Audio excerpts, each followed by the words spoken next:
an unusual Truth for a Change program. We have before us a litigator, someone brave enough to take on our courts for the proposition that the laws against marijuana shouldn't be there. And her name, Abigail Storm-Eggink, which she'll spell out for us. How do you spell that part? Storm-Eggink. And what is the litigation you got cooking? I have an oral argument scheduled before the U.S. Court of Appeals here in Manhattan at 500 Pearl Street, and that is scheduled for the 26th at 10 a.m. Which is the day before this is going to be played.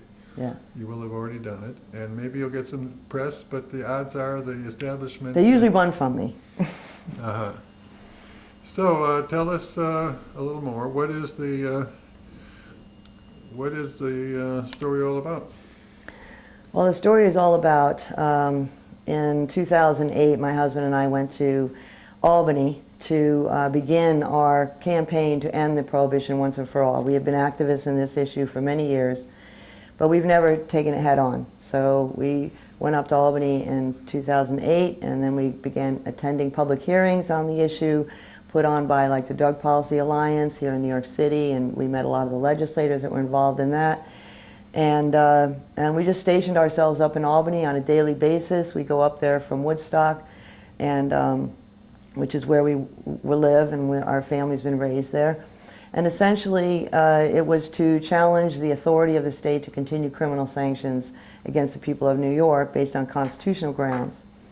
However, one of the things that I discovered when I was there was that the legislature of New York State decriminalized cannabis use, I say that with quotes, in 1977, which means that the first two offenses would be a violation if you had 25 grams or less. And then the third violation goes right back to criminal sanctions.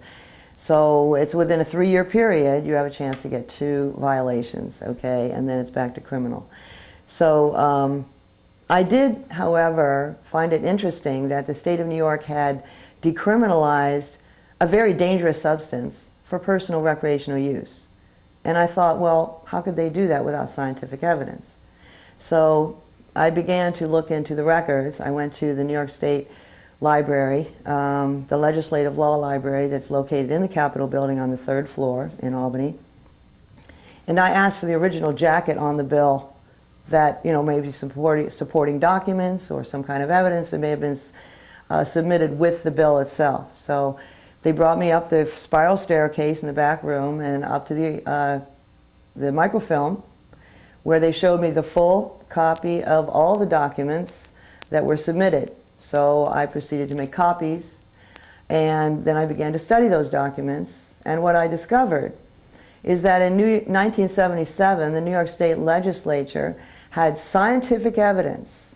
In their own words, they said, scientific evidence clearly shows no significant harm or no harm at all from marijuana use. Well, this is a very important statement, because even though they did not submit the scientific evidence with their documents, they stated that they did have scientific evidence. And what I realized is that as I began to research further, well, what kind of documentation could the state of New York have had to criminalize this? And I found out that even prior to the federal prohibition of cannabis hemp, New York State had made it an unlawful act since the 1920s. And then I looked into looking up information about, well, what about the 1920s? What about the 1930s before Prohibition? Was there any evidence that it was a safe, effective medicine, as I had heard? Was there any evidence that there was a hemp industry? So what I did was I discovered in the New York State Archives again this photo here, which is only one of 4 that I've presented as evidence. And this is honoring workers of New York, and this is the hemp industry in Auburn, New York, and it was from 1912 to 1916 that I have 4 photos that were taken. Some of the gentlemen lined up making rope, some gentlemen standing in a machine room where they were processing the hemp, and then a warehouse full of hemp bundles all the way up to the ceiling. So we had an active hemp industry here in New York State. This is the 1938 billion-dollar crop. This was the Popular Mechanics magazine that published an article unwittingly that the cannabis plant had just been outlawed through this horrible, devious means of overtaxing it to death so that no one could grow it. And they didn't put out a tax stamp so someone could legally grow it. So it was essentially, this billion-dollar crop was wiped out. And in this article, which you can find online, the billion-dollar crop, Popular Mechanics magazine, February of 1938, was published. And it tells about how farmers will make millions of dollars. And now we're talking about the 1930s. This is right after the Dust Bowl, where 5 states were wiped out due to planting farms of potatoes and onions and wheat and corn that don't have deep roots. And what happened is a couple years in a row there was no water, so the Dust Bowl era came in right before this.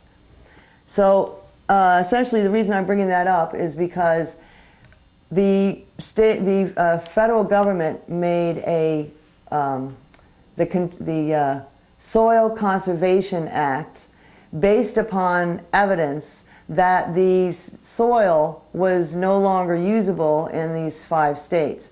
And that was premised by a gentleman coming to testify that the dust storms had reached 65,000 feet and were traveling as far as Maine. And what ended up happening is they came right into Washington, D.C., one of these dust storms, and made the sky black right when this man was about to testify. And he said, "This, gentleman, is what I've been talking to you about." And even though they put the Soil Conservation Act into place, they never gave the farmers this plant. They were busy outlawing this plant. And this plant specifically is the only plant that can restore desert areas because it has a long taproot that reaches down to the water and pulls it up to the surface. And it pulls up with it. It puts nitrogen into the soil. It's like a lagoon. It completely restores soil. So there are many things about the cannabis plant which I won't necessarily go into now. But I also found in the archives medicines. Okay, contrary to popular belief that medicines, there has never been a cannabis medicine that was viable. This is actually produced in Long Island City, this one particular medicine here, and it has cannabis indica, which means Indian hemp, okay, and this is another medicine here, okay, and all of these medicines were before it was outlawed, so the whole medicine industry was also wiped out. This is a photograph. They used it for asthma. This is actually cigarettes of hemp that were created, cannabis for asthma, because it does reduce inflammation, which helps with asthma. And then this is another medicine here, a tincture, okay? So now we know that the cannabis medicine, the big taboo, which is actually the oil extracted, the essential oil extracted from the cannabis plant, kills cancer cells. This was known since 1974 when the National Institute of Health did a study under Nixon who helped to finance it, his administration, to discover if cannabis caused cancer. They discovered that it shrunk tumor cells, tumors. So essentially now there's been more studies done, and now this is an actual fact, and I know people have taken the medicine and doctors are telling them their tumors are shrinking, so we have all that evidence. We have people ready to testify, and up to now this evidence has not been acceptable because it was against the law to even do research on the cannabis plant. But now that it's been made legal in certain states to take cannabis medicine, the regulations are beginning to relax and doctors are becoming more assertive and they're beginning to research, and now we have all kinds of research validating that cannabis kills cancer. We even have a video, "What if cannabis cured cancer?" where several doctors present the evidence that the pharmaceutical industry has been involved from the beginning to outlaw this plant because of the fact that 80 to 90% of their profits are from cancer treatment.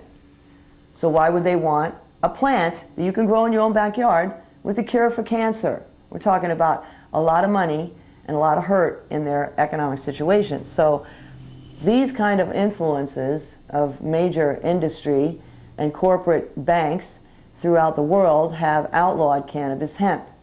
And cannabis hemp has a safe, effective medicine. It has a durable, long-lasting fiber. It has clean burning fuel. It has a food that is a whole protein with all the essential amino acids that your body needs to function properly and completely restores your immune system. So what we're talking about here is a crime against the people of this state and a crime against the people of the world.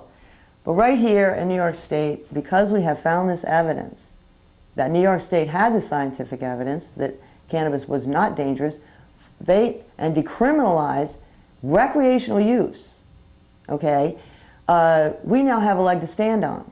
Because what I have done is I have filed a case. First thing I did, as some of you may know, is I went into the Capitol building with a cannabis plant and got a ticket, and now I have a criminal case going, which is right now before the highest court of New York State, the highest criminal court, the Court of Appeals, and has just been assigned to a justice there.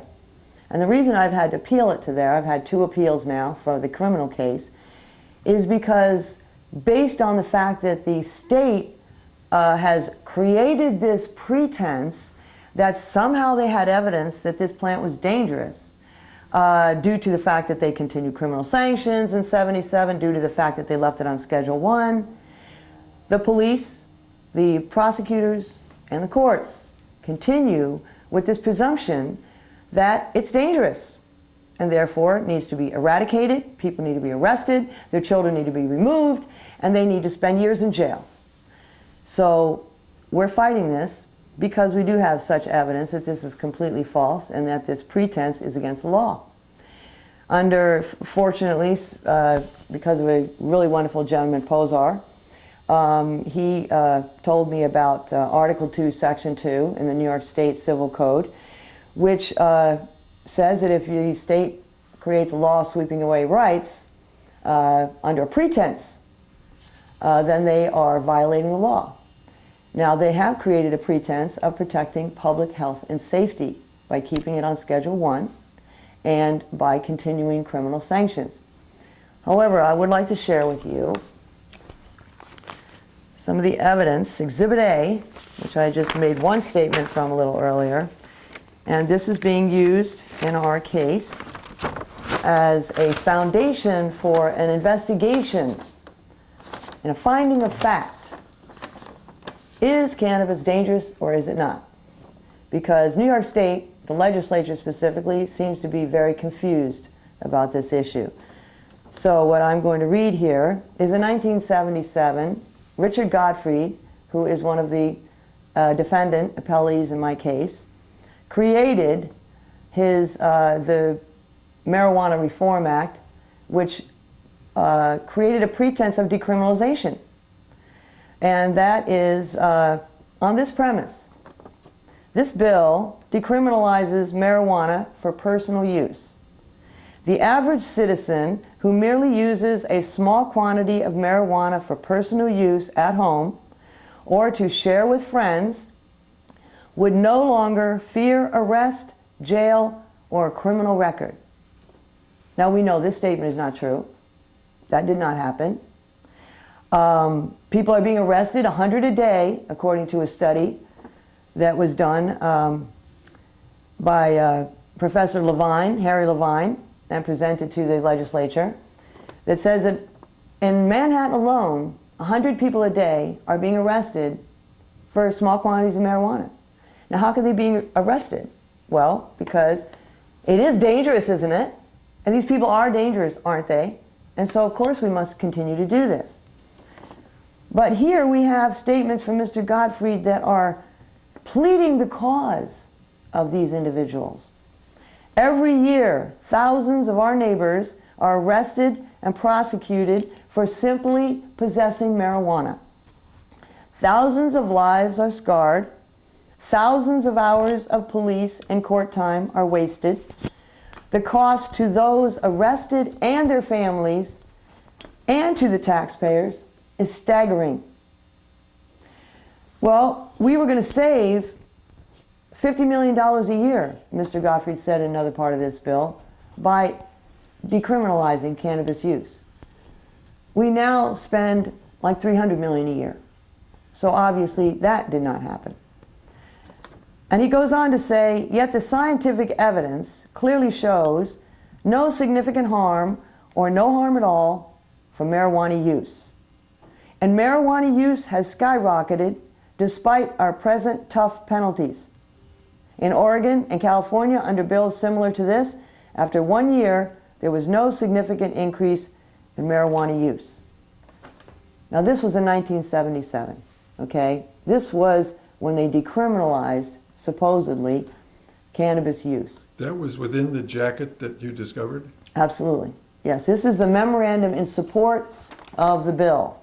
There are a couple of extra markings that I have placed here identifying the bill and some points that I was making that have some little letters stuck off. I think I actually blocked all that out, actually, yeah. But so let me hold this up here.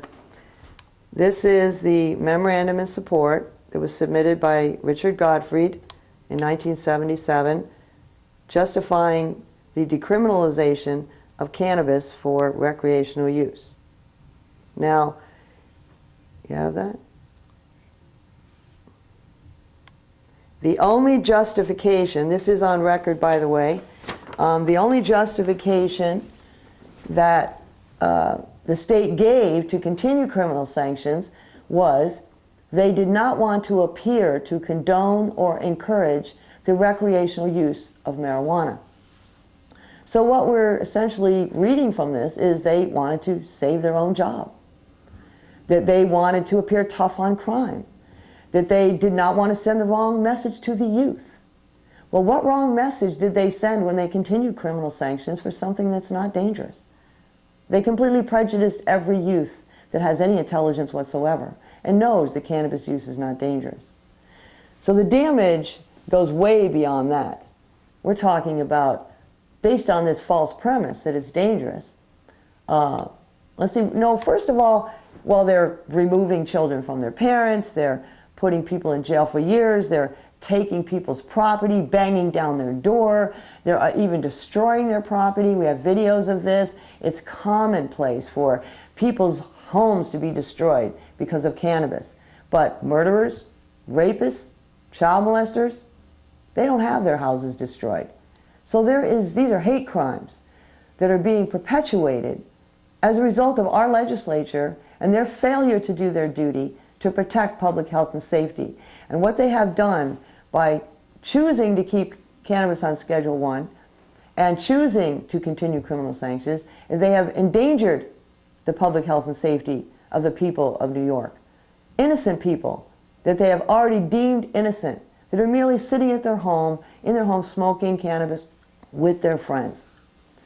Now let me add injury to harm, okay? Mr. Gottfried was the codes chair in 1977. He created this decriminalization bill and even sent a letter to me bragging about the fact that he had created this bill. Now we have him in the health chair position. He is the main person that is responsible for keeping criminal sanctions in place and not defending the rights of the individuals from New York who use cannabis and not protecting them.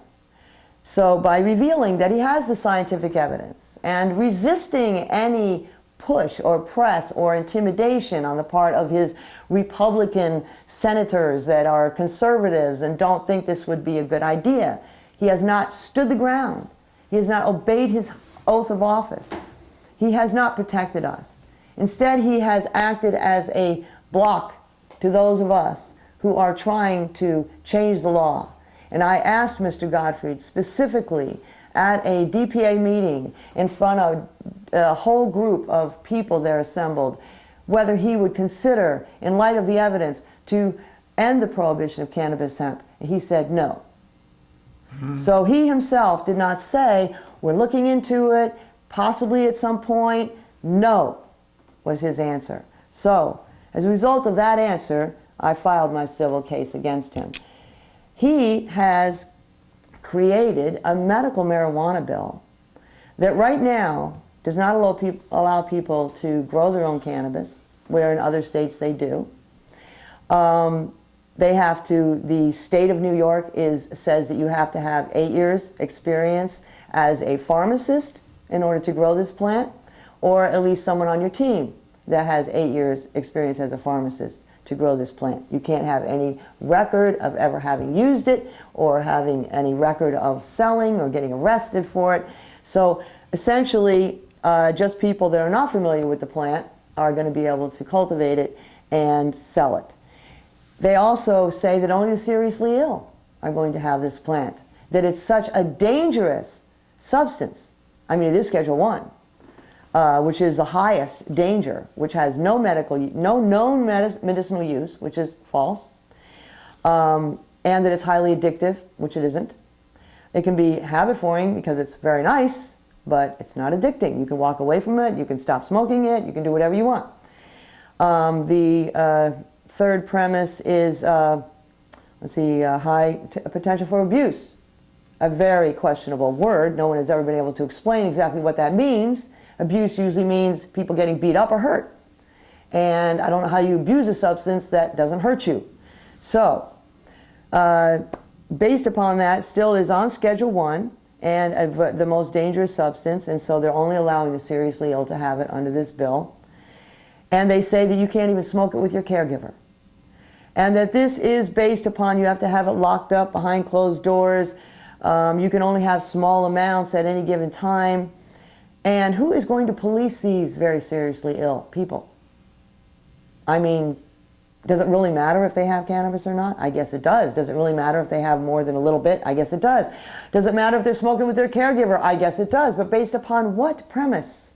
There is no premise because there is no danger. So what we have here is a bill overriding the 1977 bill and going back to the old belief that this is the most dangerous plant that there is, with no further scientific evidence. And this bill has no scientific evidence to back it up. It is going back to the basis that is believed that cannabis is a dangerous plant that needs tight regulation. And what does that mean, regulation? Now let's go to that subject. Let's say perchance they succeed in getting this plant under this bill, making it a very dangerous substance once and for all, locking that position in. Well, then they have the power to regulate it and tax it. And according to Rob Campia of MPP, they could make $6 billion as opposed to $2 billion if they just sell it like a regular product. But if they keep this, perpetuate this dangerous drug thing, they could make $6 billion in revenues by regulating it legally. So people can smoke the pot. They can buy it at the store and they can have it. But isn't it a dangerous substance? I mean, well, look at this now. Is an alcohol a dangerous substance? You could go buy a whole truckload of alcohol and drink it, but that's okay because they got money for that. See, they got paid in advance. That's what regulation is about. Does it really protect the public? I mean, can I buy as much alcohol as I want and kill myself if I want? Yes. What about tobacco? Is that not proven to be a dangerous substance, kills people? Yes, but the state is regulating it. Well, what is regulating it? I mean, you can have a whole truckload of tobacco and smoke as much as you want and kill yourself. So how does regulation of a dangerous substance that is being sold to the public and as much as they want protect us? Well, it doesn't. It is again a pretense. Even the tobacco and alcohol laws are based on a pretense that, well, it's dangerous, but, well, it is dangerous. They do have scientific evidence that it's dangerous, but they are still allowing you to have it. So the pretense is that they're somehow protecting you by regulating it when they're actually putting a lot of money in their coffer. Okay. And now we have, oh, well, let's legalize marijuana because think of how much money the state could make. Think how much money the state could make. And when I was in Albany, there were two things I kept hearing. Once the state figures out a way to make money on this plant, then people will be able to have it. Well, you know, the other premise was, well, once they figure out a way to make money on it, they're going to be able to legalize it. Well, let's focus on that. If the state of New York legalizes marijuana, are they going to let you have as much as you want? No, of course not. Because if they let you have as much as you want, then you're going to have access to the cannabis oil, which kills disease, okay? It reverses Alzheimer's. It helps with spasticity in all these different debilitating diseases that cause spasms like multiple sclerosis and muscular dystrophy and any kind of damage to the spine that causes these spasms that are extremely painful. It helps with all that. It rebuilds muscle mass, strengthens bones, heals scar tissue. It does a lot of things. So basically, these are all documented. And how does it do this? Is it, I mean, what are we talking about, a panacea? No. What we have here is a plant that has a cannabinoid. And in our body is the endocannabinoid system. And what that system is it restores all of our organs. It keeps them healthy, okay? So it protects them. And so they don't get diseases. And what the plant has, what's happened is our bodies are no longer producing these cannabinoids as a result of the toxins that we're getting from the environment, which is outrageously enough and ironically enough due to the fact that when they wiped out the hemp industry, they brought in all these toxic industries. So now not only do they remove the thing that prevents disease and cures disease, but they brought in all the toxins that cause disease. And amazingly enough, the Food and Drug Administration, food, drug, bad food perpetuates drugs sales. So we see an outrageous situation here where all these toxins that are in foods today that are killing us and causing cancer, that are being allowed by the Food and Drug Administration, are perpetuating the drug industry and in trying to treat all these diseases. So these are real crimes against the people. And don't you always have to prove a motive in order to prove a crime? Well, these are motives. They are well-documented motives. They are documented in documentaries that are not shown on the air, like all these other marijuana movies. Didn't you notice that there are 14 states, perhaps you don't know this, that have legalized hemp industry? They have nothing to do with smoking marijuana. They want to legalize the hemp industry, okay? The hemp industry, which is what was wiped out in the 1930s, not the marijuana industry. There was hardly anybody smoking pot. They didn't even know about such things. There was a hemp industry that was creating 25,000 products, as you will find if you ever look up the Popular Mechanics article, and I will not go into right now.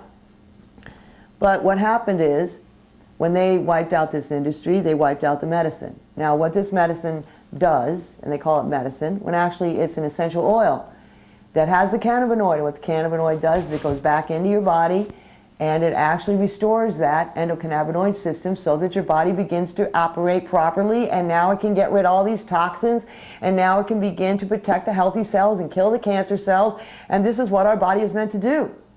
So it actually miraculously has the same element in this plant that was in our mother's milk.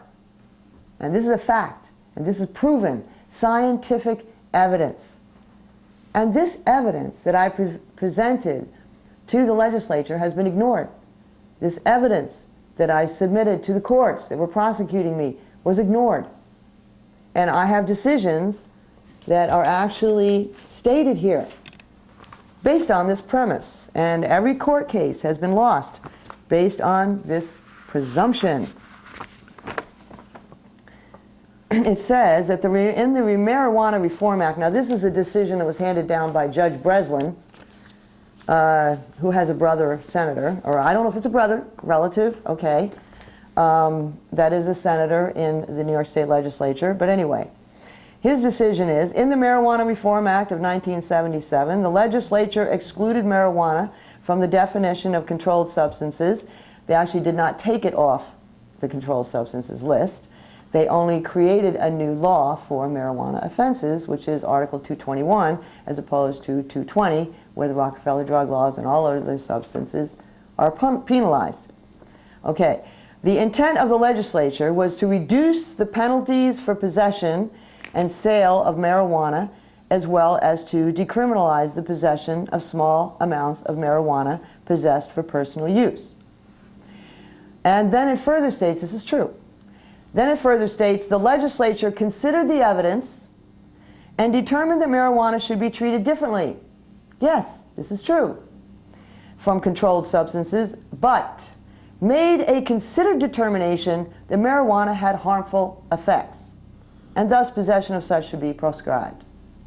Now, they did not make a considered determination that marijuana had harmful effects. If they had, they would not have decriminalized its use, would they? No, their determination was that it did not have harmful effects. This judge is in error, okay?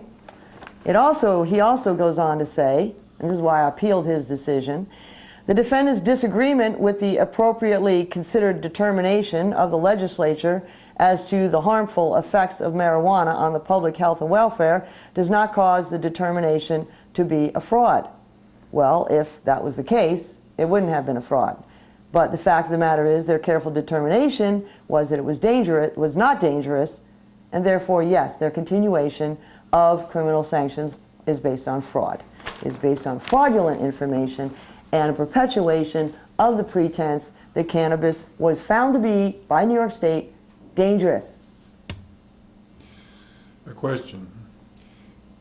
The court might be curious when you present the 77 argument that since then, since there was an abundance of federal money out there to score points in scientific studies that marijuana was bad, has there been studies that anti-marijuana people could point to support their proposition of harmfulness? Not that are on record. Okay, so, and the state of New York did not offer any such evidence in rebuttal. Consideration. They actually have not even answered this complaint. So in other words, when they asserted careful consideration as basis, they didn't offer any supporting scientific material? Well, that was the judge's statement. Oh. That was not their statement. Excuse me. This was the judge making a presumption. He made it up. He was making things up, essentially, because of the pretense that the state has created. And this is why they have created a fraud upon the court, which I have charged them with. If you present false information to a court to prejudice them to make a decision against you, against an individual, then you have prejudiced the court and brought fraud upon the court. So this is one of the things that I've charged them with, is a fraud upon the court, yes. This is jumping way ahead, but forgive me, here I go go. Ahead. The way I would like to see it argued is that the usual language the courts use is there is a simple presumption of constitutionality and leave it at that. Right. But this judge went an extra step. Right. He said there's a presumption that the legislation is actually based on something arguable as science or harmfulness or reality and all that. Right. And this is the confusion that the state has created. See, they've created this confusion. It is, I mean, it is so subtle. It is so confusing. It's hard to wrap your mind around it. I mean, and so essentially in my federal case that was thrown out in 5 days and was appealed, based on, it's against state and federal law, that original court case was filed for the court to force Richard Gottfried and his others that have agreed with him to bring in evidence that it's dangerous. Force them to determine once and for all, based on what I have found in evidence, that is it dangerous or is it not dangerous? Because you said it wasn't, but you continue criminal sanctions on the basis, on some premise somehow that it was. So you created this fraud and you created this pretense that it's dangerous when you knew it wasn't. This is how the state erred. Now, And I do have a decision from Judge Kretzer, which was the first one. This was the appellate court decision based on the constitutionality issue. Can I Go just for read it. that? I have that up on the computer over here.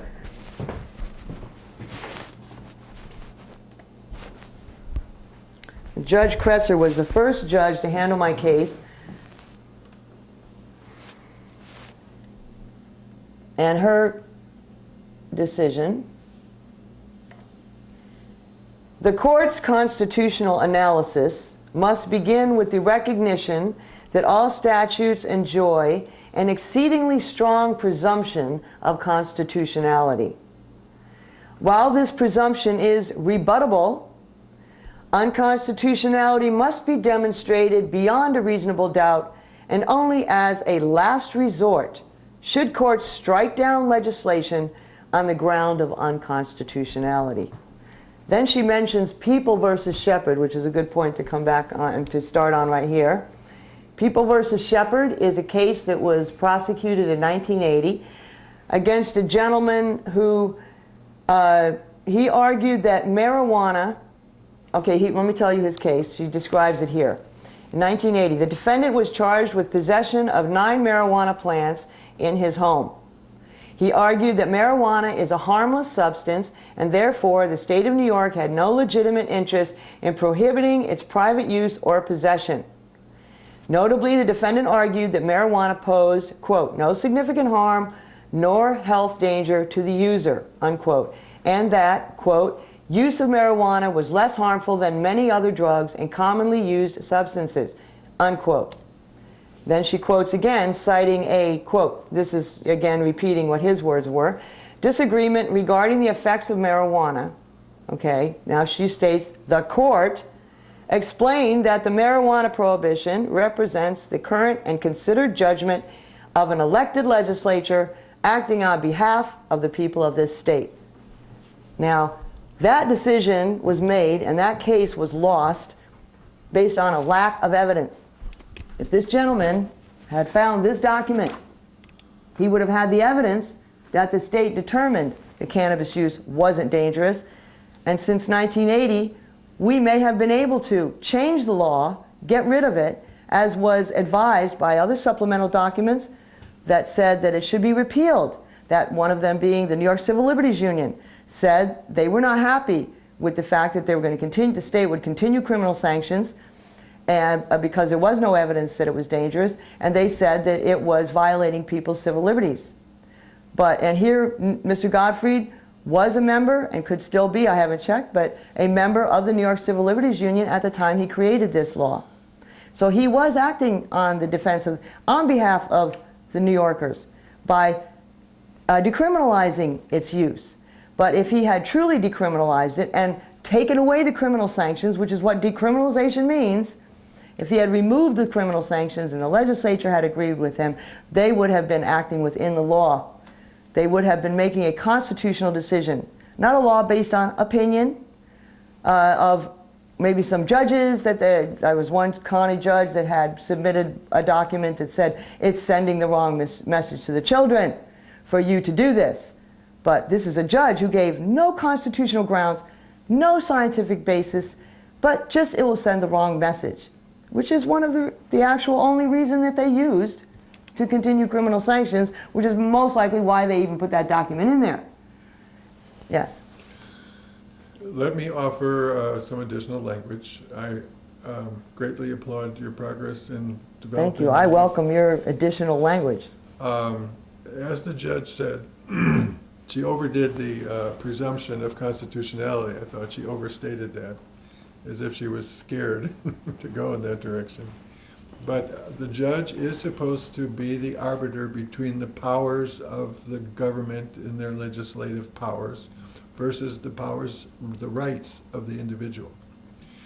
So in order to rebut my understanding of the legal framework as it has evolved, is that what is required of the challenger of the constitutionality of the legislation is to demonstrate to the court first that there are individual rights that are being threatened or abused or encroached upon. There's different kind of language they use, but Right. it's being hurt or those kind of words. Right. So we have to articulate first Mm-hmm. that there are fundamental, and we could argue in particular, constitutional rights Mm-hmm. or constitutionally protected rights Right. that are being negated by the law in question. Right. And then, when you've done that, the courts have developed the procedural language that upon a showing of fundamental constitutionally protected rights, the burden of the presumption of constitutionality is at that moment overcome, Mm-hmm. and the court wonders out loud, is there some justification, some basis, some interest? They use those kind of words. The language is either rational basis in established fact or compelling state interest. Yes. Now that's their favorite phraseology. Yes. And what that means, as Supreme Court Douglas came down heavy by italicizing the word compelling. And Thank God he did that. He Because was that works annoyed that works for us. that he was annoyed that there were courts holding that the legislature had already determined there was a compelling state interest, and Right. that blew his top. He said, Right. fellas, come on, you can't just use compelling state interest as a slogan to throw around. Right. That what you got to do is make a test. That's your Right. job as judges. You Yes. listen to what the state can say, what harmfulness they can demonstrate scientifically, Right. and if they can make a case that, oh, wow, it's so bad, then the court says, oh, even though we want our constitutionally protected rights Right. to be happy and full and enjoyed by our citizens, oi, we have such a horrible Yeah. the interest of the state has been demonstrated to the court that, sorry guys. People but could we're- die. People could get hurt. People, we got to protect them. So therefore, the court feels, in this case, upon such a showing by the government, the state, the prosecutor, the attorney general, oi, we're compelled, oi, we can't help ourselves, sorry, we're compelled. Right. So Amen. that's what the compelling state interest test is Amen. supposed to be, is the court really feeling compelled? Exactly. And what we got by you is proof way in the other direction, that Right. it has been not a rational basis in established Right. fact, not a compelling state interest. You know what it has been? You know what the word is for the actual basis of the legislation? I would offer this word, Mm-hmm. politics. Yes. And politics is the usual basis for legislation. Yes, But when unfortunately. fundamental constitutionally protected rights are at stake, the courts are supposed to say, sorry guys, you got to do better than politics. Yes. Yes. And that's why in their own justification, the only thing they said was that we did not want to appear to condone or encourage the recreational use of marijuana. That's And the this was politics. their only premise. Yes, their only premise. And for we could go continuing. further, that what I've been doing lately in legal argument is to offer the reasoning that the vote in California, where they put it up to the citizens of California to a vote, how many want it and how many don't, by simply putting it to a vote, that Yeah. itself proves politics. Right, exactly, because for one thing, they're playing with the people and using these terms. They create the term, and then they create what it means. So legalization, when people say to me legalization, I say, what are you talking about? Because legalization can mean many things. Legalization can be we have no rights and the state has all the rights and they can decide how much we can have when. Legalization can mean complete end of prohibition and the state has nothing to say about it, and you can grow as much as you want. So we have a broad spectrum of what legalization means here, and everything in between. So medical marijuana is seen as legalization. Decriminalization with continued criminal sanctions is seen as legalization. The California governor, Schwarzenegger, just signed a bill before he left office decriminalizing cannabis for personal use. You can have up to an ounce. And this he did as a pat me on the back, I'm going for president next, a move on his way out. Total politics, because here they had Proposition 19. Well, was that a people's measure? The Proposition 19 in California, where supposedly we were going to have legalization, which allowed legally for Oh, by the way, the decriminalization bill only said you could have an ounce with a violation ticket. It wasn't completely legal. That was the one that he passed. However, he vetoed the hemp bill for hemp farming. Okay? So that was not even marijuana. That was hemp that makes fiber and fuel and, you know, plastics and rope and all these other things, you know, and actually saved our country during World War II and during the Revolutionary War, the only times our country was saved.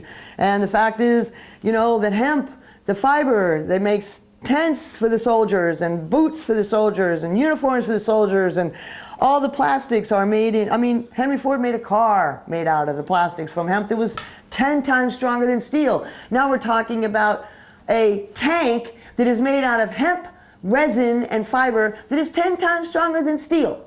So what did Jefferson say? Jefferson said that hemp is of first necessity for the health and protection of the country. This is Thomas Jefferson.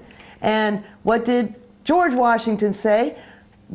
Make the most of the Indian hemp seed. Grow it everywhere. He wanted to grow the medicine everywhere. So what are we talking about here? Go ahead. I would just add, although you're on a great roll there, that probably the first American flag and the Constitution.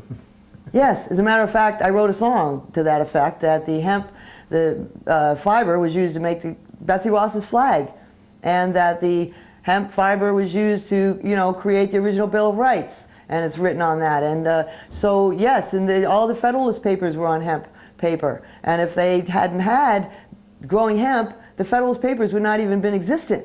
So and during the Second World War, how did we win that war? Well, when the Japanese entered the war, our hemp supply from the East was cut off. This is where we got our hemp. Even though it was outlawed here, we were getting our hemp from overseas. When they entered the war, they cut off our eastern supply, so the Department of Agriculture, all of a sudden in 1942, produced a video called Hemp for Victory, telling all these farmers to grow hemp. And they grew hemp, and all the women made the uniforms, and everybody jumped in, and they all helped to do, you know, make all the uniforms and the tents and the ropes for the, you know, for the rigging on the ships and the sail, you know, from the parachutes, you know, rigging and all these different things. All this was made from the hemp plant. And then as soon as the war was won, no more growing hemp. It was made illegal again. Now, what was the premise for that? Well, politics. Politics. That's it. One word that comes up is arbitrariness. Yes. Well, the arbitrariness is so evident in this case that, thank God, the Court of Appeals have, you know, recognized some merit to my case. Otherwise, I would not have been granted oral argument, because they did say that it was based on the merits of the case whether I could get an oral argument. And I am a pro se appellant, so I'm acting on my own behalf with no attorney, which is even more rare that I would even get such an oral argument. Yes. We have about 10 minutes left. Okay. Could you give us a little better idea of the, whatever they call it, the legal posture of the case, insofar as my suggestion that in order to do a proper rebuttal, as that lady judge was talking about, that you do have to first come through and articulate some constitutional rights, and make an argument that they are constitutional rights and that they are at stake. Right. The ones that I like to throw at the court in that form is freedom of thought, which is not spelled out literally anywhere, but in as much as we have freedom of speech, one would think you have to do some thinking in order to speak your speechings. Right. And so even though it's not written, it's implied, and then the argument comes up, well, if it's not written down, how can you say it's constitutionally protected? If it's Oh, I only love that implied? question. And my favorite answer is the Ninth Amendment.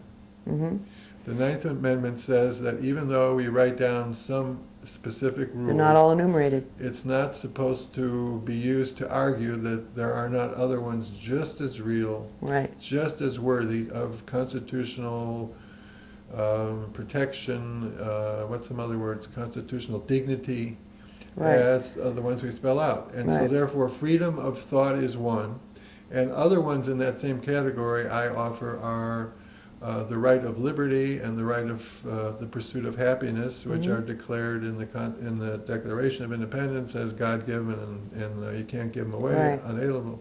So would that be helpful in your case to say, Your Honor, I don't think we have to make a big deal that if you need some fundamental constitutionally protected rights at stake before you want to throw the burden on the state, here they go. That's pretty simple. We're just talking about the right of liberty, basically.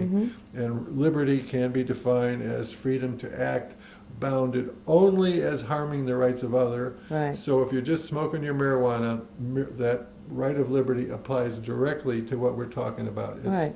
It doesn't have victims. It's just Right, the individual exactly. versus the state. Exactly.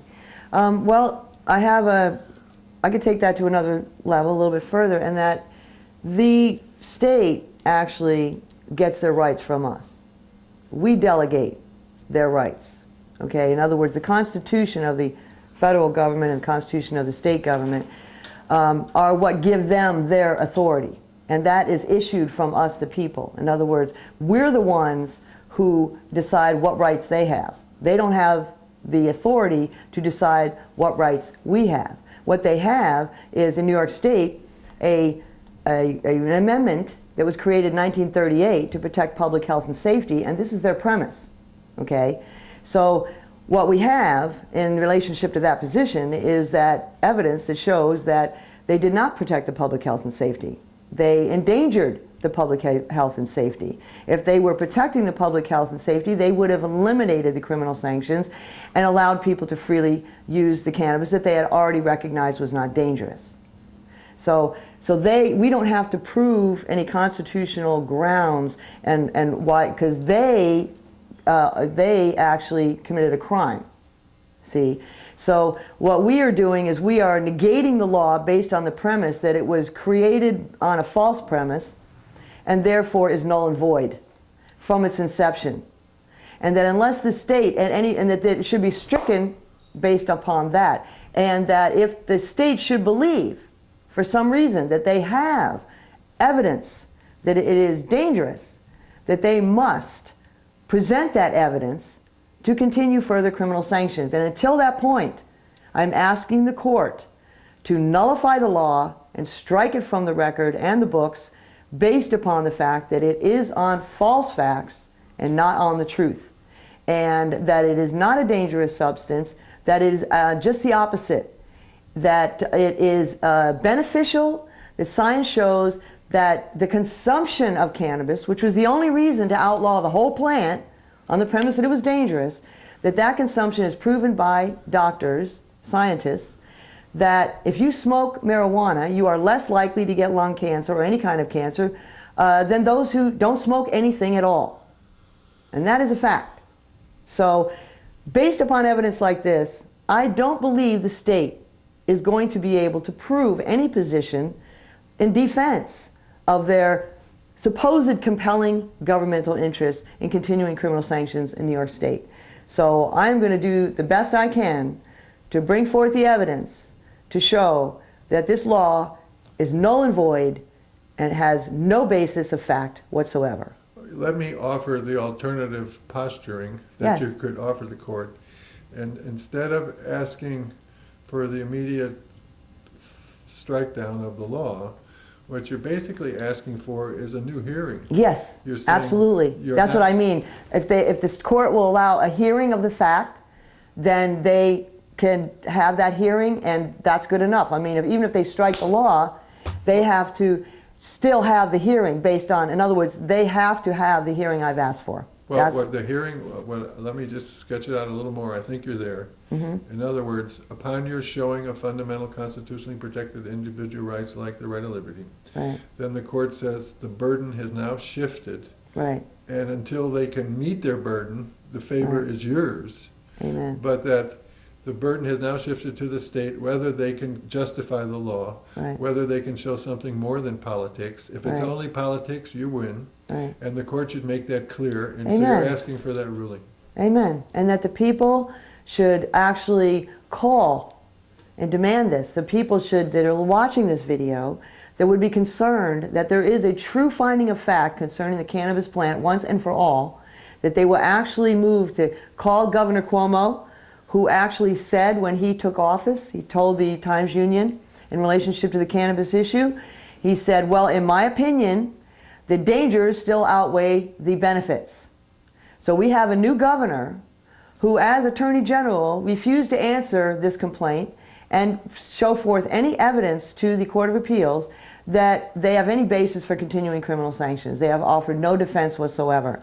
I don't know that they will even show up, but you can add that on the end of your little show or when you introduce this show whether they did, but I don't even know that they will show up for this oral argument because to date they have offered no defense at all. And you did serve them. Oh yes, oh that's all done. No, the court actually sent an order to them that they must respond within 2 weeks because they were late in their response. And if they didn't respond in 2 weeks, by at least a letter saying they were not going to respond and send in a brief, that they would have to seek oral argument, a request from the court to even give oral argument.